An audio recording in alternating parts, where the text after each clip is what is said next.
O Vasco, ele é ator principal. Não importa qual seja a situação que ele esteja, o Vasco é ator principal. O Vasco não é coadjuvante. Você acha que a diretoria atual está transformando o Vasco num ator coadjuvante? Eu não acho nada. Vocês constatam isso a toda hora. Eu não vou. Eu não tenho o que achar.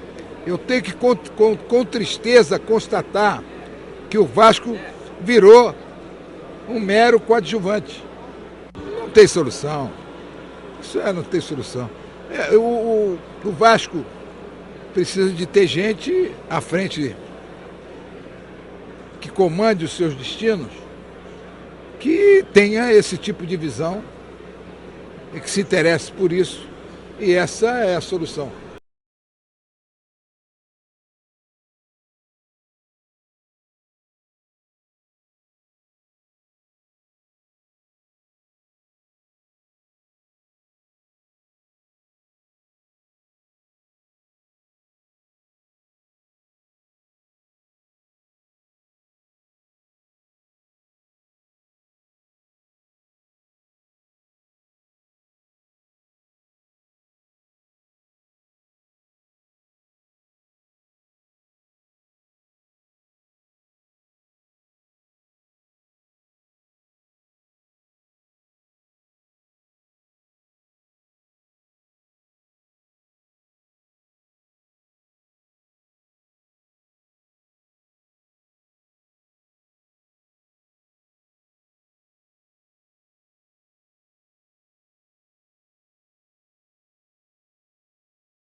Bom dia a todos os presentes. Bom dia aos torcedores do Vasco.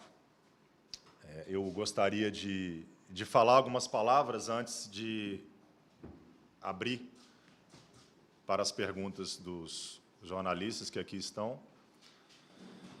porque hoje é o dia 6 de dezembro. Eu vou convidar todo mundo a fazer uma regressão de 30 dias para o dia 6 de novembro.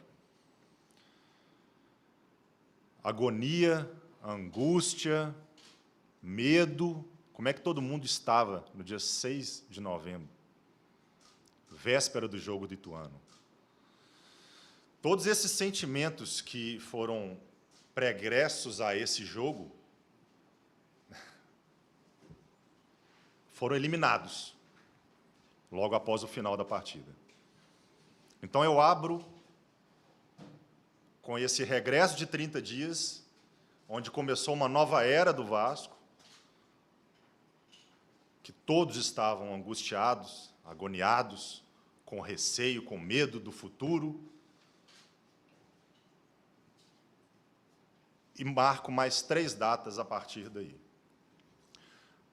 Dia 7 ou dia 8 de novembro, a gente começa um trabalho interno intenso de preparação, de planejamento, de projeto, um trabalho minucioso de orçamento, que é novo para vocês, é novo para a torcida do Vasco, é novo para nós.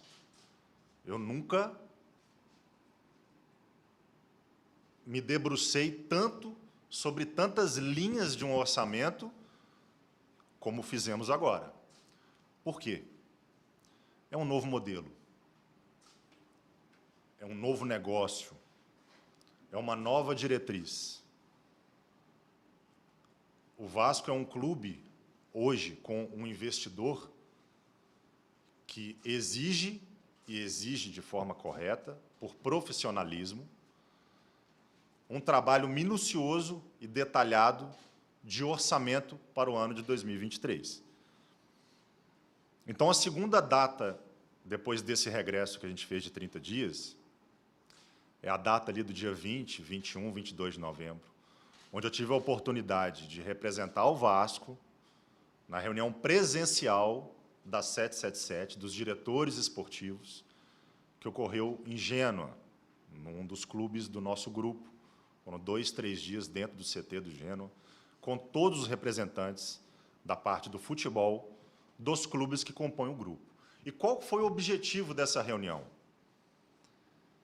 Ultimar e finalizar esse orçamento. E orçamento não é importante passar isso para todos. Orçamento não é colocar um número no papel e entregar. Orçamento é fazer uma pesquisa de mercado. Orçamento é fazer prospecção de mercado. Enquanto todos vocês, jornalistas, dentro da função de vocês, que eu respeito demais, começam a buscar no mercado nomes de atletas, e alguns que a gente realmente conversou, outros que não, tudo isso faz parte da montagem do orçamento.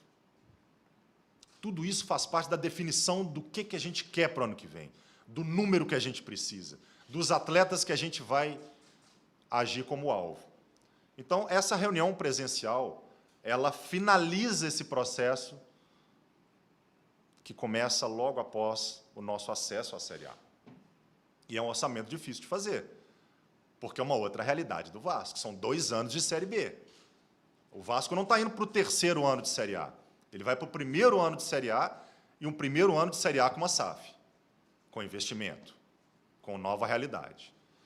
A terceira data, das 4 que eu vou fechar para vocês, é a reunião que teve do Conselho de Administração, a primeira reunião que teve dentro do processo do Vasco, do Conselho de Administração, onde tem os membros do 70% de investimento da 777 e do 30% da associação.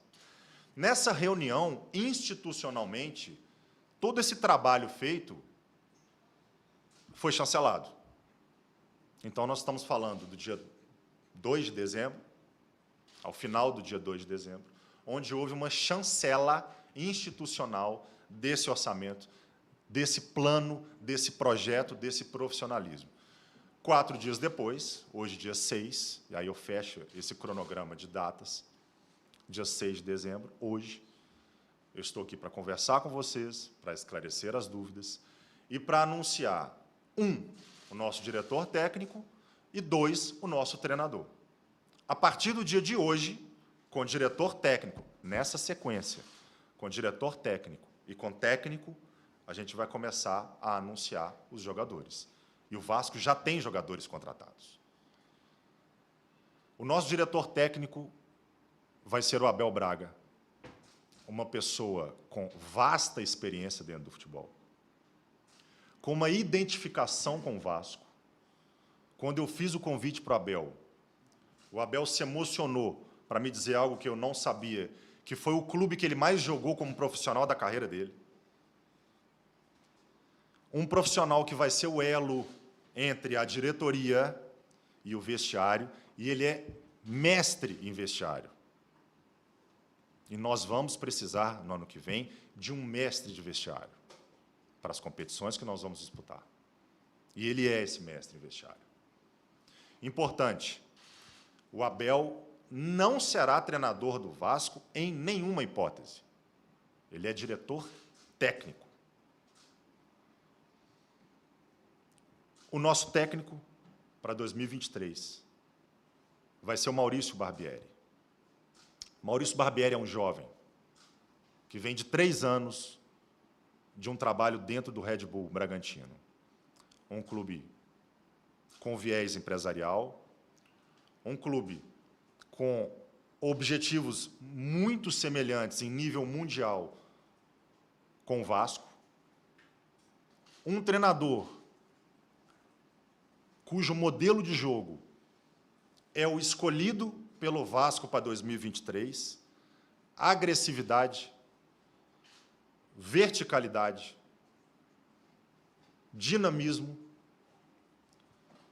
trabalho com jovens, desenvolvimento dos talentos, potencializar jogadores para não só ter um fim desportivo, mas também ter um fim financeiro a partir do próximo ano.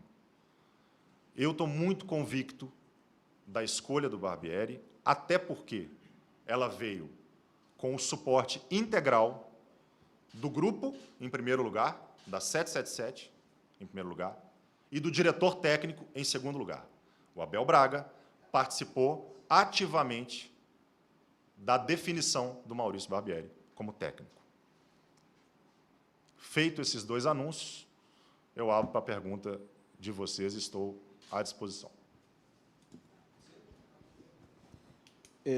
Bom dia, Paulo. Bom dia, companheiros. Bom dia a todos ligados à Vasco TV, pessoal do canal que também está ao vivo com a gente. Paulo, até para todo mundo poder perguntar, porque são muitas as perguntas, pela ausência até de informações que a gente teve nesse período, deixa eu contextualizar aqui uma situação. O Vasco vive, durante muitos anos, dificuldades financeiras e promessas não cumpridas, enfim, o caos que todos nós sabemos. E, de repente, vem a SAF como uma alternativa de uma melhoria, talvez não a cura, mas um grande remédio.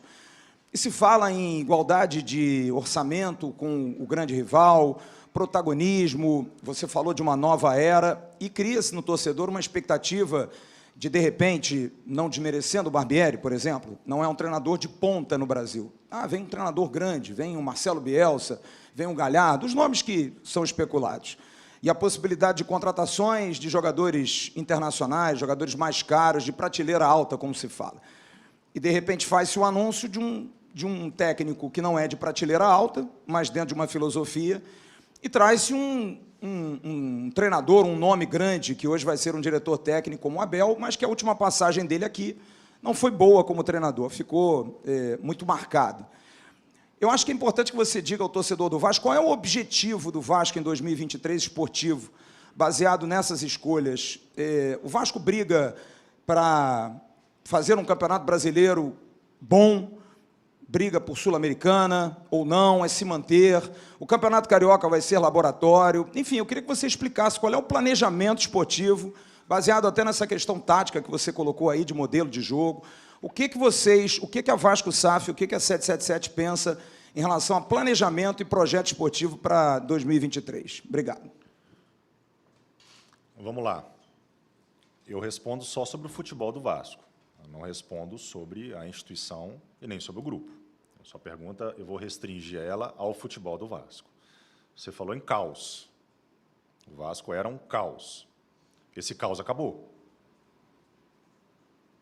O Vasco entra em 2023 para competir nas competições que ele vai disputar. As prioridades são o Campeonato Brasileiro da Série A, onde o Vasco nunca deveria ter saído, e a Copa do Brasil. Eu não sou responsável pelas expectativas que se criam. Então, eu não posso responder sobre o que estava no imaginário das pessoas. O que eu digo é, a definição do treinador passou por um processo, passou por estudos, não foi o único treinador com o qual eu conversei, mas ele teve, como eu disse, o suporte do grupo, e não é um suporte de apoiar, é um suporte de trabalho analisado dos últimos 3 anos, e teve o suporte e apoio e decisão do diretor técnico. O que a gente quer para o Vasco ano que vem é um pouco do que foi produzido pelo Red Bull Bragantino nos últimos 3 anos, nos últimos 2 anos. No último campeonato foi o 6º melhor ataque, em 2021 foi o 4º melhor ataque, foi o 2º melhor time em bola parada no ano passado, nesse ano, na Série A desse ano. É uma equipe intensa, uma equipe que procura ser agressiva, uma equipe que procura ser vertical. E é esse o Vasco que a gente quer. A gente quer um Vasco competindo, agredindo, sendo intenso, só que isso leva tempo. Isso leva tempo. A gente vai começar agora uma pré-temporada, a gente representa os jogadores dia 12, mas a nossa pré-temporada oficialmente começa no início de janeiro. O planejamento é de ter cerca de 30 dias de pré-temporada. Nesse meio tempo, tem o Campeonato Carioca, que se inicia dia 15 de janeiro. E nós temos uma excursão que é muito positiva institucionalmente para o Vasco, para a marca do Vasco, para o peso do Vasco nos Estados Unidos para enfrentar um River Plate e um Inter Miami. Voltar a internacionalizar o Vasco, que foi um pouco do que eu também experimentei na minha passagem agora em Portugal, no Congresso em Porto. Haviam 3 clubes brasileiros representados dentro do Congresso, e o Vasco era um. E o único que tem bandeira Portugal no hino era o Vasco. O Vasco precisa expandir suas fronteiras. O que a gente quer para o ano que vem é tudo o que não aconteceu nos últimos 2 anos. Então, essa palavra sua de caos, ela me leva à palavra de sofrimento. O Vasco não vai sofrer mais. Nós vamos trabalhar muito para não haver mais sofrimento. E eu sei que o torcedor do Vasco tem sofrido nos últimos 2 anos. Então, esse é o nosso projeto. Eu não vou falar de competição, não vou falar de colocação. Eu quero que todos analisem o trabalho de acordo com as justificativas e o planejamento que está sendo feito e com base nas decisões tomadas. Vai se analisar o diretor técnico, é livre a análise.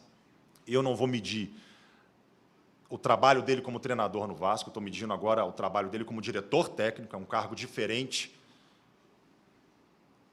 e que se meçam o trabalho do treinador com a bola rolando, mas com paciência. Com paciência. Nós temos hoje, sob contrato do Vasco, mais de 50 atletas profissionais. Esse grupo está sendo reduzido. Teremos contratações. Vai ter uma reformulação suficiente para os objetivos que a gente quer na temporada. Então, precisa de paciência. E eu quero ter esse elenco pronto, eu sei que vocês vão perguntar isso, eu já adianto, no início de abril. Nosso dia 15 de abril é a estreia da Série A. Em abril, nós queremos ter um elenco 80%, 90% pronto e entregue ao treinador, que já vai ter 3 meses de trabalho dentro da filosofia que a gente quer implementar. Então, espero ter te respondido. Bom dia, Paulo, tudo bem? Eduardo Ferrari, bom dia a todos também da Vasco TV e companheiros. Paulo, você disse que tem alguns nomes já contratados pelo Vasco. O torcedor pode ficar animado com esses nomes? E outra questão, quantos jogadores já estariam contratados pelo Vasco, se você puder responder? Obrigado.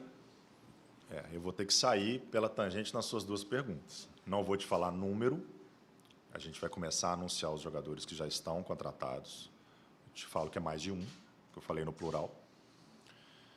E sobre nomes, eu quero que a torcida do Vasco entenda o porquê dos nomes.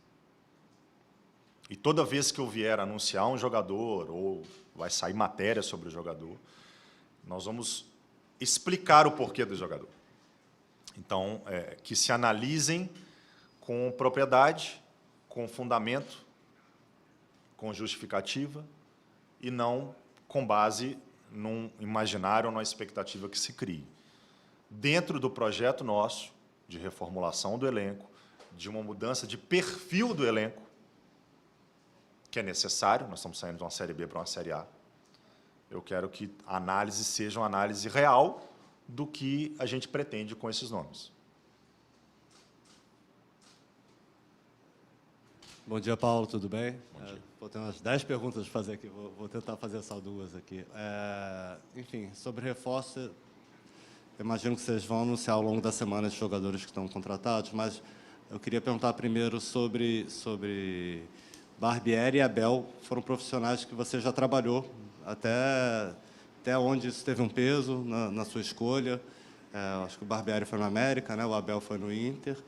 E também a situação de jogadores que estão aqui no clube, que fizeram parte do elenco, principalmente Nenê, Alex Teixeira, que são jogadores que têm contrato acabando agora, no caso do Alex já até acabou, e a situação do Andrei, se nessa viagem para a Europa teve algum contato de algum clube de fora. A gente sabe que ele é um jogador muito assediado aí pelo mercado europeu.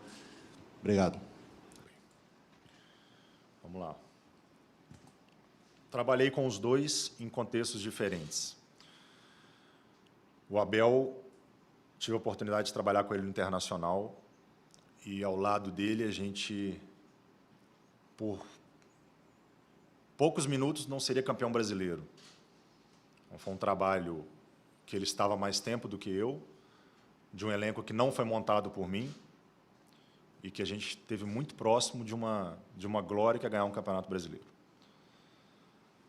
Num contexto de treinador, não no contexto agora de diretor técnico. E desde a minha saída do Internacional, desde a saída dele, depois da minha, a gente nunca deixou de se falar. Ele não deixa de ser um conselheiro dentro da minha carreira. Eu me fio muito nas pessoas experientes dentro do futebol. O futebol, ele nos ensina demais.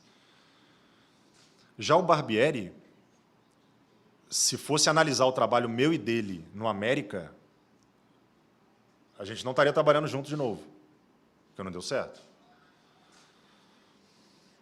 Só que de lá para cá, houve uma evolução desses dois profissionais. Eu sei me avaliar.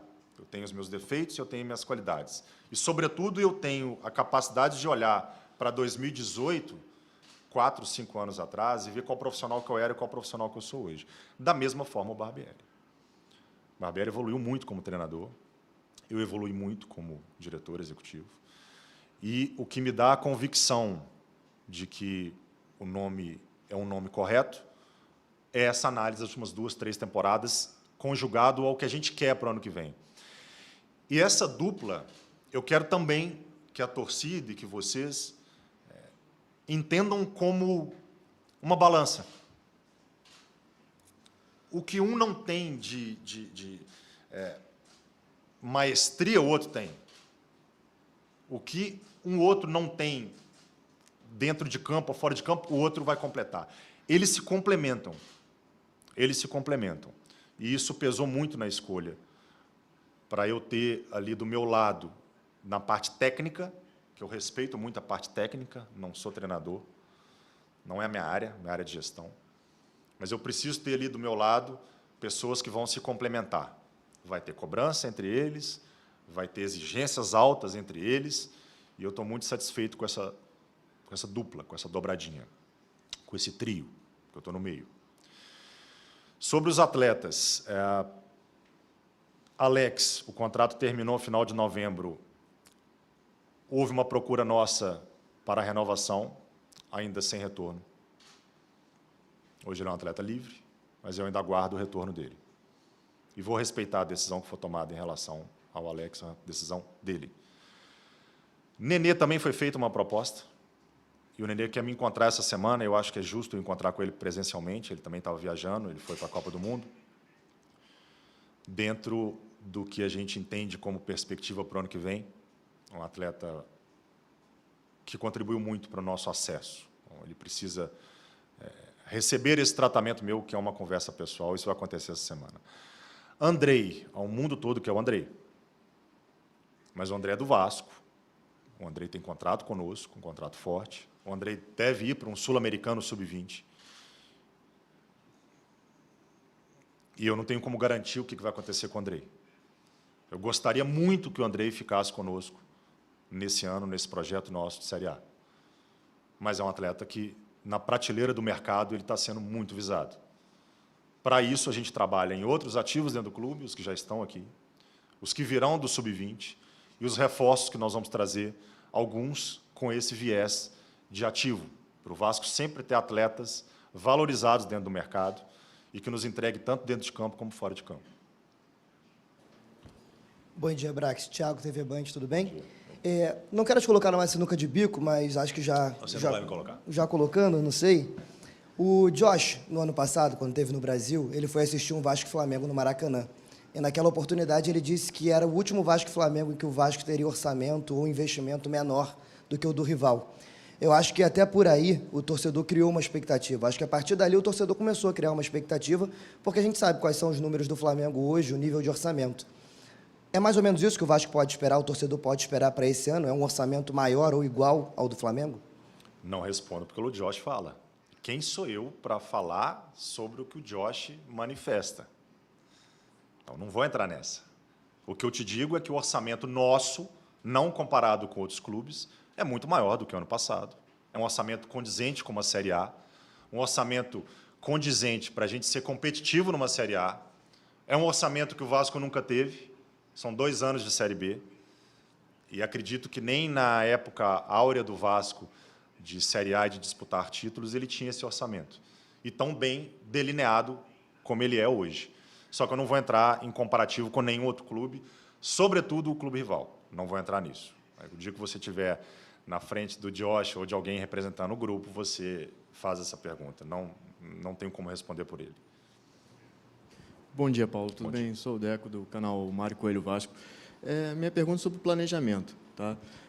Esse planejamento de contratação de jogadores, existe um teto, uma porcentagem de fazer na primeira banda, né, até abril, como você falou, e já na segunda janela, caso o time não dê tanta liga, né, como nós vimos já alguns casos de times do ano passado. Existe essa porcentagem? E caso existe uma previsão de furo do teto? Qual o final da sua pergunta? Desculpa. Existe alguma previsão de furo do teto do orçamento para contratar mais jogadores? Desculpa, eu não te entendi. Existe uma previsão de... Eu só entendi o teto. Então, furo do teto. Furo do teto? Isso. Caso passado o orçamento? Isso, exatamente. Tá. Desculpa, eu não te entendi, tá? Vamos lá. É sempre importante, dentro de um planejamento de ano de contratações, você pensar nas duas janelas que você tem, dentro das competições que você tem. Então, a gente tem o início do Brasileiro, o início da Copa do Brasil, o pós-Carioca em abril. E nós vamos ter uma outra janela no meio do ano, que é uma janela que a Europa vem muito aqui, que coincide a janela deles. Não vou te confirmar porcentagem, mas eu não vou, pelo futebol, gastar todo o orçamento na janela até abril. Não posso fazer isso.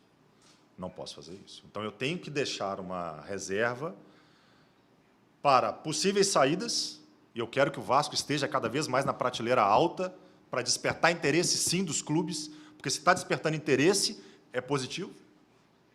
Clube que está lá embaixo não tem interesse em jogador. Então, eu quero que os clubes realmente tenham interesse em atletas do Vasco. E eu preciso ter o planejamento de reposição, ou o planejamento de novas investidas no meio do ano. Não me agrada começar o Brasileiro com 40%, 50% de elenco montado, como outros clubes fizeram ano passado, esse ano, no campeonato da Série A desse ano.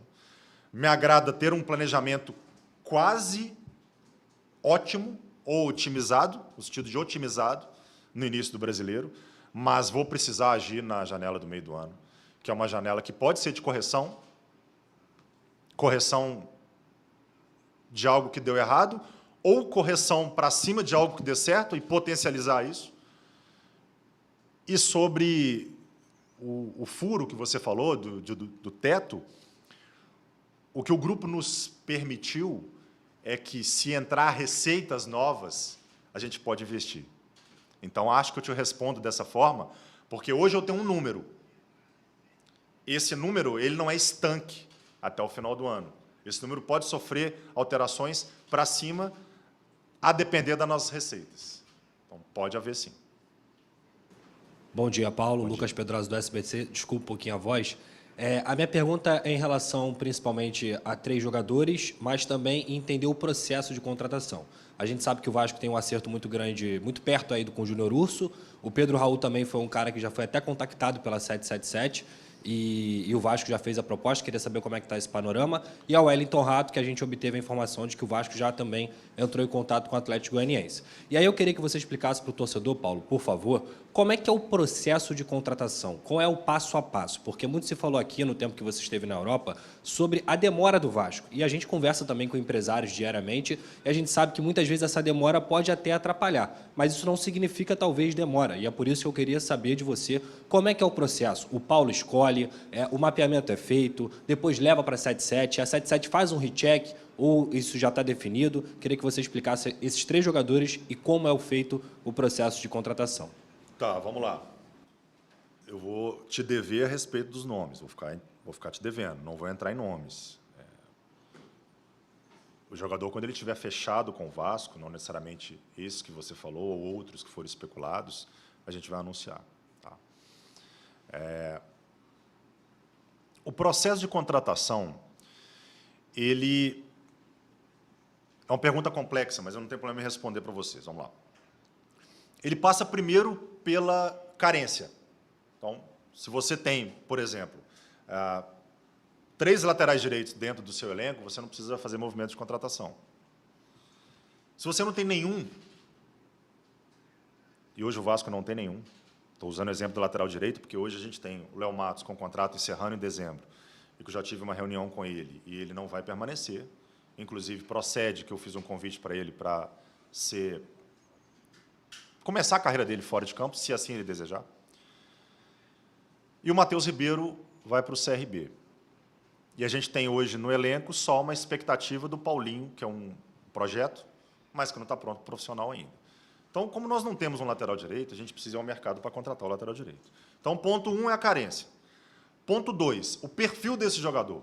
Dentro do perfil, a gente analisa idade, claro, mas não se limita à idade. Eu posso contratar um jogador de 18 anos como de 35, 36 anos. Mas o que a gente espera de característica desse jogador? A gente quer um jogador forte fisicamente, a gente quer um jogador dinâmico, a gente quer um jogador ofensivo, a gente quer um jogador defensivo, a gente quer um jogador bom de bola aérea, quer um jogador de transição, quer um jogador de velocidade, quer um jogador posicional. Então, define-se o perfil. Ponto 2, definir o perfil. Ponto 3, nós vamos ao mercado. No mercado, a gente se depara com atletas que estão viáveis, entre aspas, tá? A gente não vai tirar um jogador de um clube grande, com um contrato grande, com cláusulas enormes de multas vultosas. Então, a gente tem que avaliar a viabilidade desse jogador. E, a partir do nome definido, se esse atleta é viável ou não, a gente faz 2 tipos de relatório. Um relatório interno no Vasco, hoje nós temos 4 analistas de mercado, que fazem um relatório minucioso a respeito daquele jogador. E a gente tem um outro relatório que é no âmbito do grupo, porque a 777 tem uma área específica de ciência de dados e de análise de mercado, de scouts, em âmbito do grupo.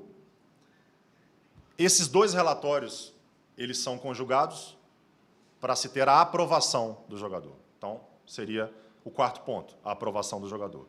O 5º ponto é o 5º ponto do mercado, é a parte comercial. Se aquele atleta vai conseguir ser contratado dentro das possibilidades nossas de orçamento e de expectativa negocial. Então, basicamente, essa linha de análise bem criteriosa é o processo de contratação. E o que eu posso te dizer é que, nesse período todo, a gente estava trabalhando todos os dias nisso. Bom, você já tem quantos jogadores aprovados? Vários. Mais de 20 jogadores aprovados. Aprovados. Aqui, aprovados. Inteiro. Processo inteiro. Só que agora falta a questão negocial. E, às vezes, a gente esbarra na questão negocial. Às vezes, a gente esbarra no perfil. Às vezes, a gente esbarra na viabilidade. Às vezes, a gente esbarra, sobretudo, na questão negocial. Porque vai se respeitar o orçamento no Vasco. No Vasco vai se respeitar o orçamento. E, pegando uma palavra sua, eu vou falar uma frase, vou falar ela 2 vezes para ficar bem claro. Nós não estamos nenhum dia atrasados. O Vasco não está nenhum dia atrasado dentro do nosso organograma. Isso, a torcida pode ficar tranquila em relação a isso. Está tudo dentro do que nós rascunhamos em termos de data. Perfeito, obrigado. Oi, Paulo. Boa tarde. Jéssica, da ESPN. Você já falou sobre a lateral direita, né? A gente hoje olha o elenco do Vasco, não sei se dá para você dizer para a gente se tem alguma posição que realmente está sendo priorizada. Você falou muito sobre o ataque do RB Bragantino, que o Vasco é o que se espera também, um time bastante vertical. Dá para dizer que a posição de ataque, por exemplo, um centroavante, é onde o Vasco vai realmente investir, é onde o torcedor pode esperar uma contratação de um peso maior? E o Barbieri, ele já indicou ali o que ele pensa no sentido de elenco, de contratações também? O Vasco busca as 11 posições no mercado. Barbieri começou oficialmente ontem, com uma reunião que a gente fez aqui no Rio. Ele veio para cá, ficou o dia inteiro aqui, e a partir de ontem, desde ontem, a partir de hoje, a gente define alguns perfis que vão conjugar com alguns nomes que já estão sendo conversados, ou não. Nessa mesa, eu preciso sempre agregar o treinador. A decisão não é dele, do reforço, a decisão é do Vasco. mas eu preciso ser inteligente dentro da montagem de elenco, para entregar jogadores que se adequam ao perfil que nós pretendemos jogar e ao perfil do treinador. Então, essa busca é uma busca intensa, que começou 1 ou 2 dias depois da Série B terminar. Confesso a vocês que eu comecei a fazer um trabalho antes de terminar a Série B, mas na última semana eu pausei esse trabalho, pela agonia, pela angústia, pelo medo,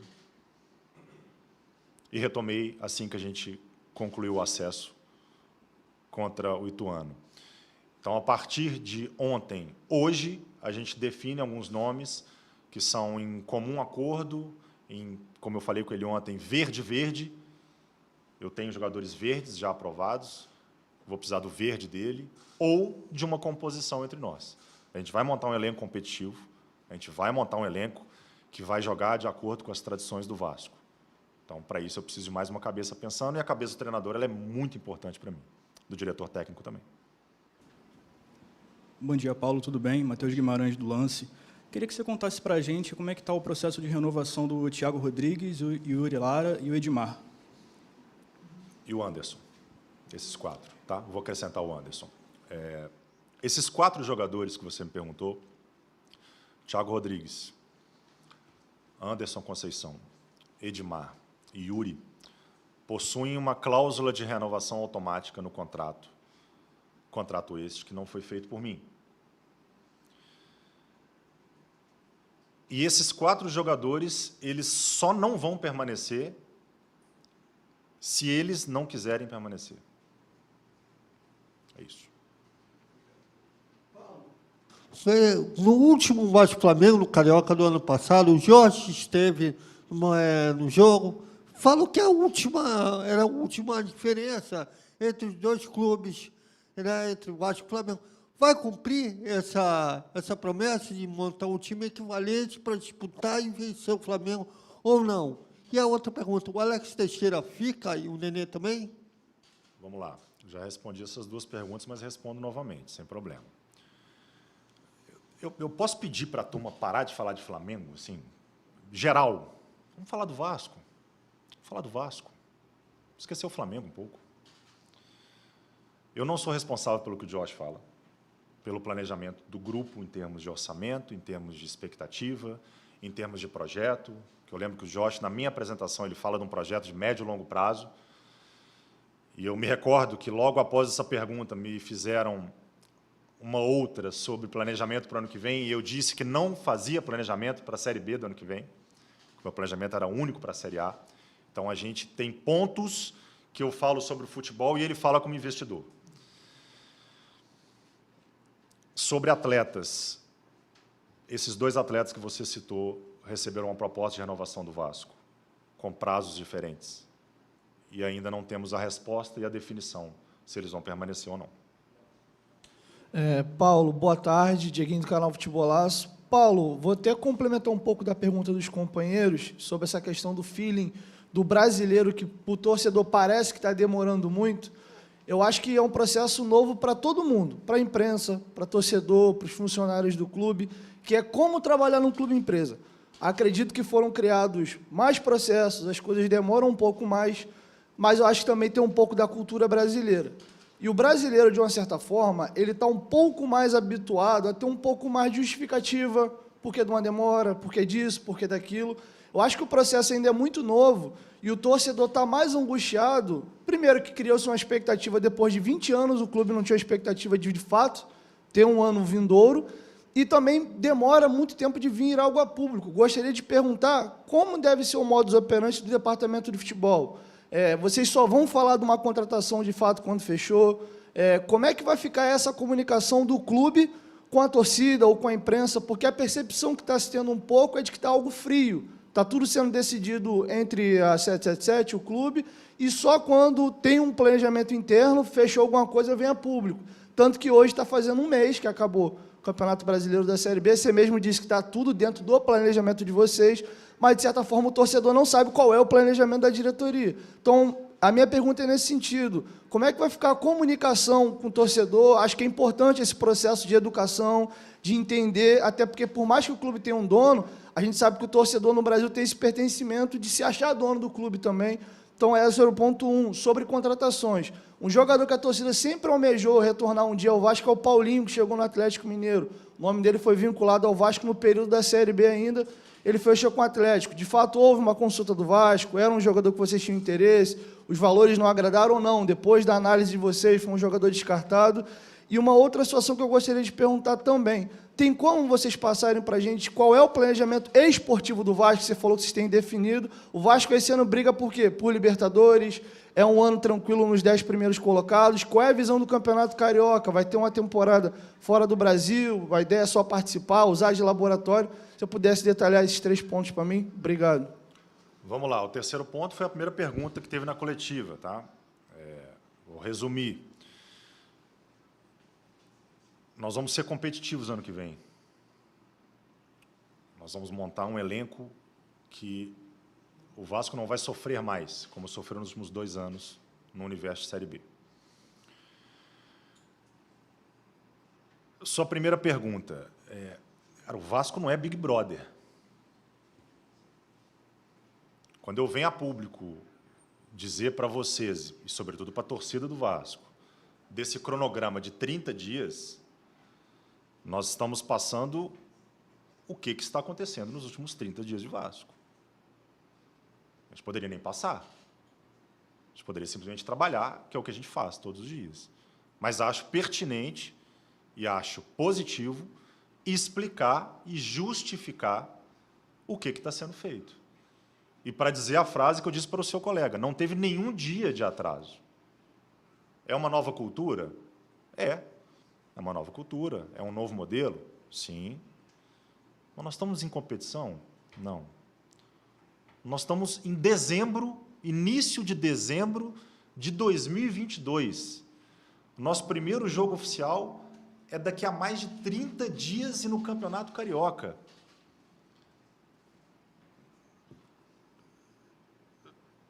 Não passa pela minha cabeça alguém interpretar que a gente não está com um planejamento bem desenhado e dentro dos cronogramas que a gente rascunhou, desenhou e vai operar. É novo um orçamento minucioso da forma que ele teve que ser feito. Realmente é novo, sim.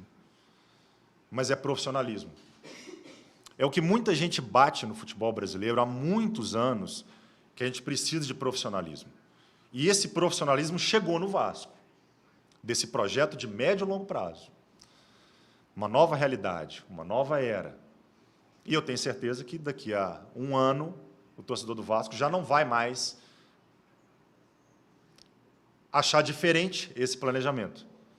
É o primeiro, é a primeira janela. É o primeiro ano da SAF e o primeiro ano dessa nova gestão. Então, eu entendo como natural também. E a sua segunda pergunta. Paulinho, eu fiz a reunião com o empresário do Paulinho e o Paulinho está fora do nosso orçamento. Muito fora do nosso orçamento.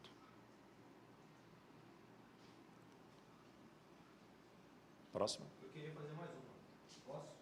Já que a gente quase não tem essa oportunidade. Tem um microfone aí?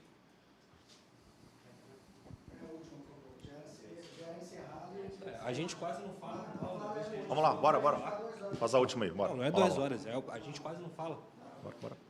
Paulo, eu queria saber sobre o Edmar, por favor, que você disse que não foi um contrato que foi feito por você, e é natural, então não tem como te responsabilizar por isso.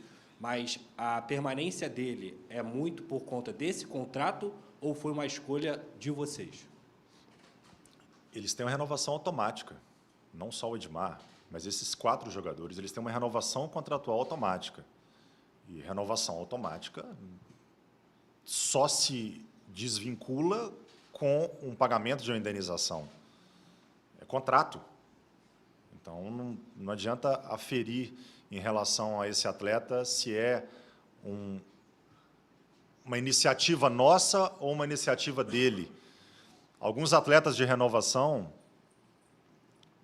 a gente tem atletas terminando em dezembro, o contrato agora, estão sendo conversados.